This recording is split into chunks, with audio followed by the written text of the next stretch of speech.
ओम धन्वंतराय नमः। अग्निकर्म गरियान क्रियासु। आयुर्वेद में जितने शस्त्र कर्म के बारे में बताया गया है तो उनके अंदर श्रेष्ठतम कर्म अग्निकर्म है। तो ऐसे आचार्य सुश्रुत कहते हैं। जब हम पढ़ते हैं कि अनुशस्त्र के बारे में तो वहां पर आचार्य सुश्रुत ने क्षार अग्नि जलोका को अनुशस्त्र के अंतर्गत किए हैं। उसके साथ साथ जब हम अष्टांग हृदय पढ़ते हैं तो उस समय अष्टांग हृदयकार के अनुसार जो 13 प्रकार के शस्त्र कर्म है उसके अंतर्गत है अग्निकर्म और दहन। यहाँ पर जो स्केल आप देख रहे हैं वो है इलनेस वेलनेस कंटिन्यूम स्केल। तो इसमें आप जैसे सेंटर में देखिए कंफर्ट जोन लिखा है। तो ये कंफर्ट जोन जो है वो है फॉल्स वेलनेस, मीन्स हमारे अंदर क्या जो एक स्वस्थ व्यक्ति का लक्षण है, अगर वो सारे लक्षणों को हम लेते हैं और उसमें से हमको 5 पॉइंट्स और 6 पॉइंट्स, हम कह सकते हैं 4 to 6 पॉइंट्स अगर हमको मिलते हैं तो हम वहाँ पर उस समय विकारग्रस्त तो नहीं है, पर वो हमारा संपूर्ण स्वस्थावस्था भी नहीं है। तो उसको हम कहेंगे स्यूडो वेलनेस और फॉल्स वेलनेस। इसका अर्थ क्या है ना, अगर इस समय भी हम जो दिनचर्या है, जो आहार निद्रा ब्रह्मचर्य, जो त्रय उपस्तंभ का नियम है, उन सब को पालन नहीं किए तो फिर तो इस स्केल में हमारा मूवमेंट होगा टुवर्ड्स लेफ्ट, यानी विकारावस्था आएगा और उसके बाद अकाल मृत्यु। और अगर हमने केयरफुल हुए, निदान परिवर्जन किए और जो आप्त का वाक्य है उस सब को हमने फॉलो करते हुए अपने दिनचर्या को पालन किए, दिनचर्या को हमने फॉलो किए, तो फिर इस स्केल में हमारा मूवमेंट जो है वो राइट साइड की तरफ होगा, जिसको कि हम कहेंगे हाई लेवल ऑफ वेलनेस, और हम एक स्वस्थावस्था अचीव कर सकते हैं। तो आयुर्वेद का जो प्रयोजन है वो है स्वस्थस्य स्वास्थ्य रक्षणम एंड सेकंड वन इज आतुरस्य विकार प्रशमनम। एक प्रिवेंटिव मेजर है और एक है क्यूरेटिव मेजर। तो आज का जो हमारा वीडियो होगा तो उसका जो आउटलाइंस रहेगा वो क्या क्या है ना, speciality of Agnikarma, types of Agnikarma and instruments, principles of Agnikarma, indications and contraindications of Agnikarma. सबसे पहले हम देखेंगे अग्निकर्म का विशेषत्व क्या है। What is the speciality of Agnikarma, why Agnikarma, why we are focusing on Agnikarma, because अग्नि गरियान क्रियासु, क्रियाओं के अंदर ये श्रेष्ठ है। क्यों, कारण क्या है। नंबर 1 इज रोगाणांग पुनर्भव, रोगों का रिकरेंस होने का संभावना यहाँ पर बहुत कम हो जाता है और पुनरुत्पत्ति नहीं होता है। एंड सेकेंडली भेषज शस्त्र क्षारेय असाध्यानम, जिसको हम औषधि से, शस्त्र से, क्षार से साध्य नहीं कर पाए, तो वो रोग साध्य हो पाएगा अग्नि क्रिया के द्वारा, अग्निकर्म के द्वारा। इसलिए अग्निकर्म श्रेष्ठ होता है इन कंपैरिजन टू क्षार कर्म एंड ऑल। श्रेष्ठ रुधिर निवारण उपाय के रूप में उसको आचार्य सुश्रुत ने वर्णन किए। सुश्रुत सूत्र स्थान 14 अध्याय दाह संकोचयत शिरा, वहां पर जो आचार्य ने रुधिर निवारण यानी एक्सेसिव ब्लीडिंग को चेक करने के लिए जो संधान, स्तंभन, पाचन और दहन बताए थे, उनमें से श्रेष्ठ कहे थे दहन को, क्योंकि दहन के द्वारा शिरा संकुचित हो जाता है। आचार्य भागवत ने उसको शस्त्र कर्म के अंतर्गत भी किए हैं। What are the important principles for अग्निकर्म।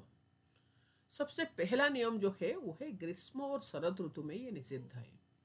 कारण क्या है ना, ग्रीष्म ऋतु उष्णतम काल है, शरद ऋतु में स्वभावतः पित्त प्रकोप होता है और पित्त उष्ण है, तो इसलिए ग्रीष्म और शरद ऋतु में अग्निकर्म को निषेध माना गया। आत्यायिक स्थिति में हम कर सकते हैं ग्रीष्म शरद में भी, लेकिन उस समय हमको क्या करना है ना, परिस्थिति, उस समय जो कंडीशंस होता है उसके प्रत्यनिक मेजर्स लेते हुए हम कर सकते हैं आत्यायिक स्थिति में ग्रीष्म और शरद में।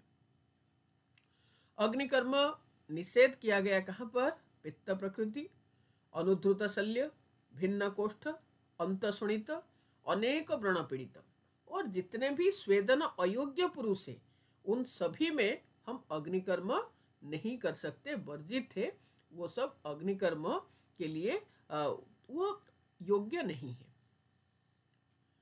पित्त प्रकृति है, ऑलरेडी उष्णता के आधिक्य है, तो वहां पर और हम उष्णता प्रोवाइड नहीं कर सकते, अप्लाई नहीं कर सकते। अगर अंदर शल्य पड़ा है और हमने फिर से अग्निकर्म करा रहे हैं तो उससे क्या होगा, ना शल्य बाहर नहीं आ पाएगा मार्ग अवरोध होने के कारण, और वो अंदर शरीर के आभ्यंतरस्थ शल्य जो है वो आगे जाकर ये नाड़ी को उत्पन्न करेगा, जो कि एक उपद्रव होगा। नाड़ी व्रण के बारे में आपने जानते होंगे। अनेक व्रण पीड़ित, जहां पर बहुत सारे व्रण है, व्रण में हम करेंगे, लेकिन जहां पर अनेक व्रण पीड़ित है तो वहां पर भी अग्निकर्म निषेध किया गया। अग्निकर्म से पहले पिच्छिल अन्न का सेवन करेंगे, और पिच्छिल अन्न का अर्थ यहाँ पर है कि मृदु शीत पिच्छिल।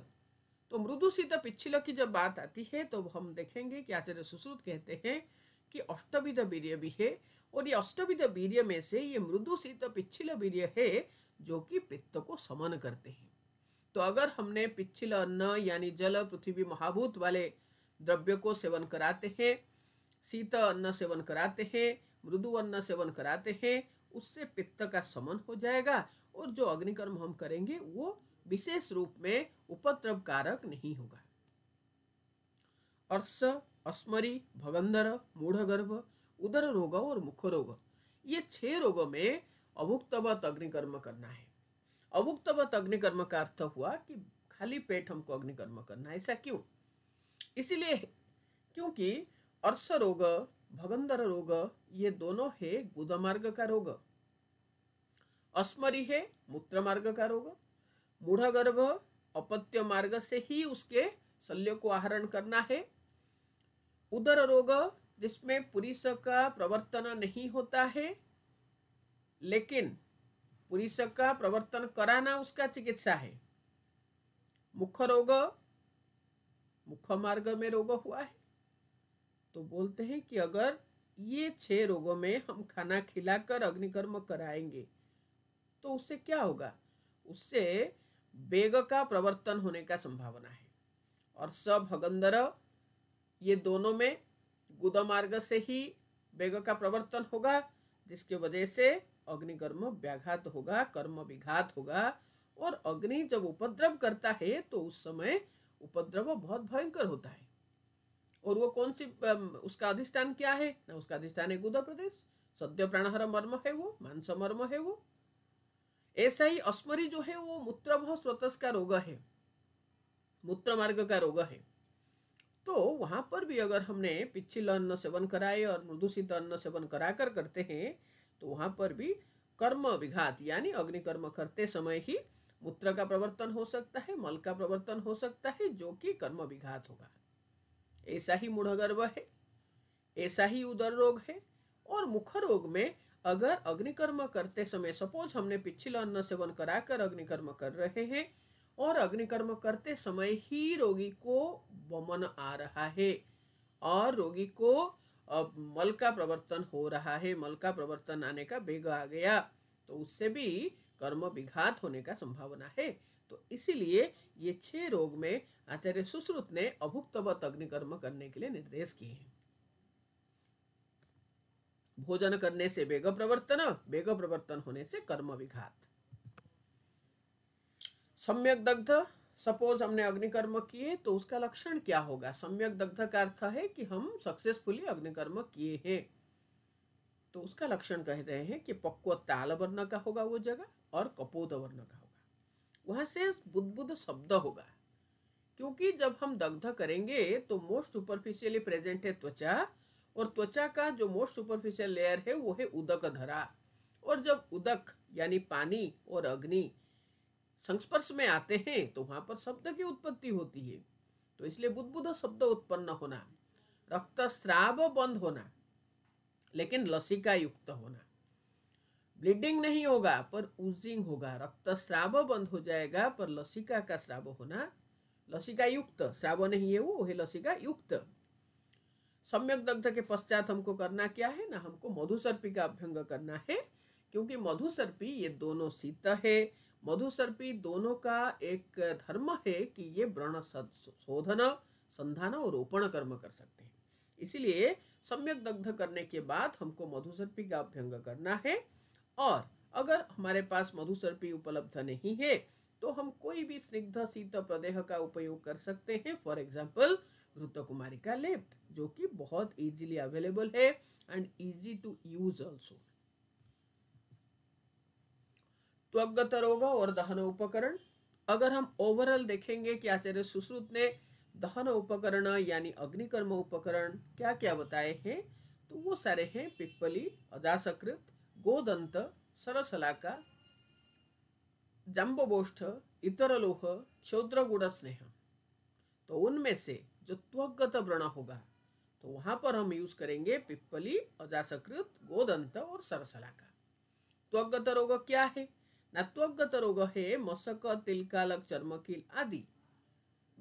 और भी अगर थोड़ा सा डीप चलेंगे तो जैसे कि आचार्य सुश्रुत ने और चरक ने भी बता रखे हैं कि त्वचा का लेयर्स कितने हैं और कौन सी त्वचा में कौन सा रोग होगा, तो वो सारे रोगों में हम अग्निकर्म कर सकते हैं। त्वग्गत अग्निकर्म साध्य रोग, तो वहां पर हम किस उपकरण से करेंगे ना? वहां पर पिप्पली, अजासकृत, गोदंत, सरसलाका से करेंगे।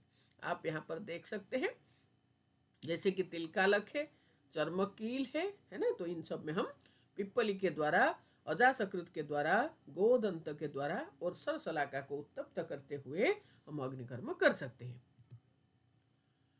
मांसगत रोग और उसका दहन उपकरण क्या होगा ना? मांसगत रोग में हम जो अग्निकर्म के लिए उपकरण यूज करेंगे, करना चाहिए हमको, वो क्या है ना? जाम्बोष्ठ और लौह।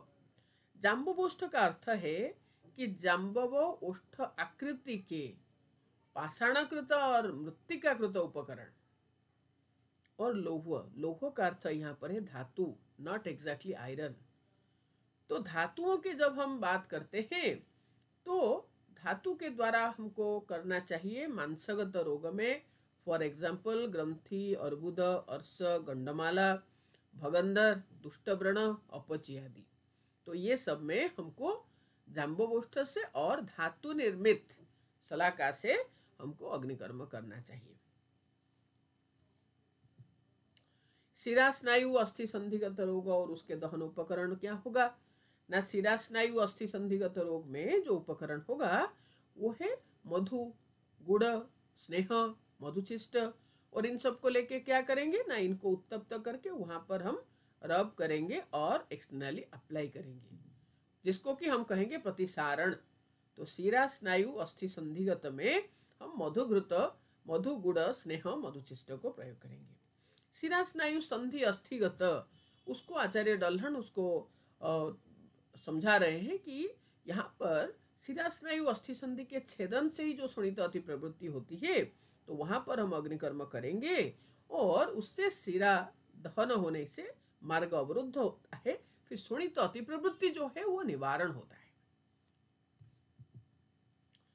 दहन प्रकार यानी टाइप्स ऑफ अग्निकर्म कितने हैं ना? आचार्य सुश्रुत कहते हैं बलय, बिंदु, विलेखा और प्रतिसारण। इसका अर्थ क्या है ना? जो हमको उपकरण बताया गया उस उपकरण के सहायता से हमको इसको हम heat carrier, as a heat carrier हम यूज करेंगे, और उसको लेके जब हम पेशेंट के बॉडी में अप्लाई करेंगे तो उस समय आकृति कैसे हमको देना है, तो बोलते हैं बलय, बिंदु, रेखा, है ना? अगर हमने उसको मतलब पूरा का पूरा हमने सलाका को उत्तप्त करके हमने रखे, टच कराए, तो वो रेखा होगा। बलय means circular shape, semi circle हो जाएगा, जिसको अष्टांग संग्रहकार कहते हैं, अर्धचंद्र। स्वस्तिक देख सकते हो आप यहाँ पर, स्वस्तिकाकार। अष्टापद 8 पॉइंट हमको लगाना है, अष्टापद। तो ये जो अर्धचंद्र, स्वस्तिक और अष्टापद, ये अष्टांग संग्रह ने वर्णन किए। आचार्य सुश्रुत ने कहे बलय, बिंदु, विलेखा और प्रतिसारण, जो कि हम प्रीवियस स्लाइड में हमने देखे कि जो हम मधु या स्नेह, गुड़, मधुचिष्ट, तो इन सब के द्वारा हमको प्रतिसारण ही करना है। और जब हम अग्निकर्म करते हैं तो उस समय एक होता है अब्रप्ट हिट और एक होता है सस्टेन्ड हिट। तो जो अब्रप्ट हिट है वो क्या है ना? जो सडनली निकलने वाला, सडनली लगाने वाला जो उत्तप्त सलाका, उसको हम कहेंगे वहां पर हीट का सडनली वहां पर हम रोगी को अप्लाई कर रहे हैं। लेकिन सस्टेन का अर्थ क्या है ना, जो पीछे से हम उसको उत्तप्त कर रहे हैं और धीरे धीरे करके वो हीट बॉडी के अंदर एंटर कर रहा है और वो अपनी 200 संरचना के ऊपर काम कर रहा है, उसको हम कहेंगे सस्टेन हीट। प्रमाद दग्ध 4 प्रकार के होते हैं। तो क्या है वो ना, प्लुष्ट दग्ध, दुर्दग्ध, सम्यक दग्ध और अतिदग्ध।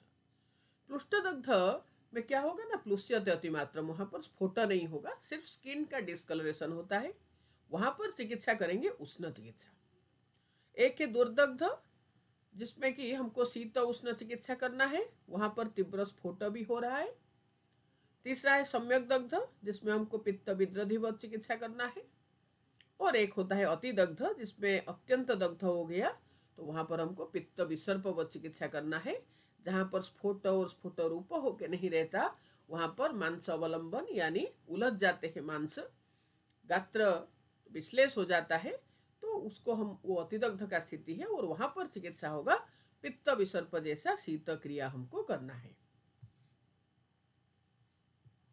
तो अगले जो वीडियो होगा वो होगा हमारा स्वर्ण शलाका के ऊपर, what is the importance of Swarna Shalaka, how Swarna Shalaka is different from other Shalakas. Thank you very much, God bless you.